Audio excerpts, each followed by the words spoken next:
एक समय की बात है, एक ब्राह्मण दंपत्ति की कोई संतान नहीं थी, जिस कारण वह बेहद दुखी थे। एक समय ब्राह्मण वन में हनुमान जी की पूजा के लिए गया। नमस्कार दोस्तों, सुनो सिर्फ इसको चैनल पर आप सभी का स्वागत है। अगर आप बजरंगबली का भक्त हैं तो कमेंट में राम राम जरूर लिखें। वहां उसने पूजा के साथ महावीर जी से एक पुत्र की कामना की। घर पर उसकी स्त्री भी पुत्र की प्राप्ति के लिए मंगलवार का व्रत करती थी। वह मंगलवार के दिन व्रत के अंत में हनुमान जी को भोग लगाकर ही भोजन करती थी। एक बार व्रत के दिन ब्राह्मणी ना भोजन बना पाई और ना ही हनुमान जी को भोग लगा सकी।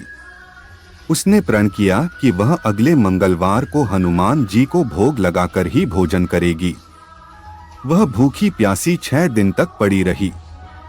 मंगलवार के दिन वह बेहोश हो गई। हनुमान जी उसकी निष्ठा और लगन को देखकर प्रसन्न हुए। उन्होंने आशीर्वाद स्वरूप ब्राह्मणी को एक पुत्र दिया और कहा कि यह तुम्हारी बहुत सेवा करेगा। बालक को पाकर ब्राह्मणी अति प्रसन्न हुई। उसने बालक का नाम मंगल रखा।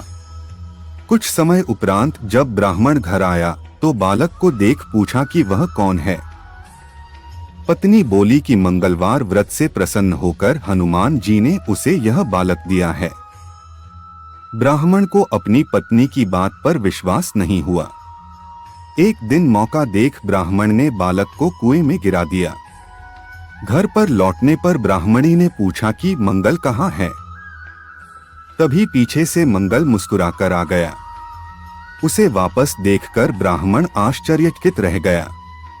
रात को हनुमान जी ने उसे सपने में दर्शन दिए और बताया कि यह पुत्र उसे उन्होंने ही दिया है। ब्राह्मण सत्य जानकर बहुत खुश हुआ। इसके बाद ब्राह्मण दंपत्ति प्रत्येक मंगलवार को व्रत रखने लगे। जो मनुष्य मंगलवार व्रत कथा को पढ़ता या सुनता है और नियम से व्रत रखता है, उसे हनुमान जी की कृपा से सब कष्ट दूर होकर सर्व सुख प्राप्त होता है और हनुमान जी की दया के पात्र बनते हैं। श्री हनुमंत लाल की पूजा आराधना में हनुमान चालीसा, बजरंग बाण और संकट मोचन अष्टक का पाठ बहुत ही प्रमुख माने जाते हैं।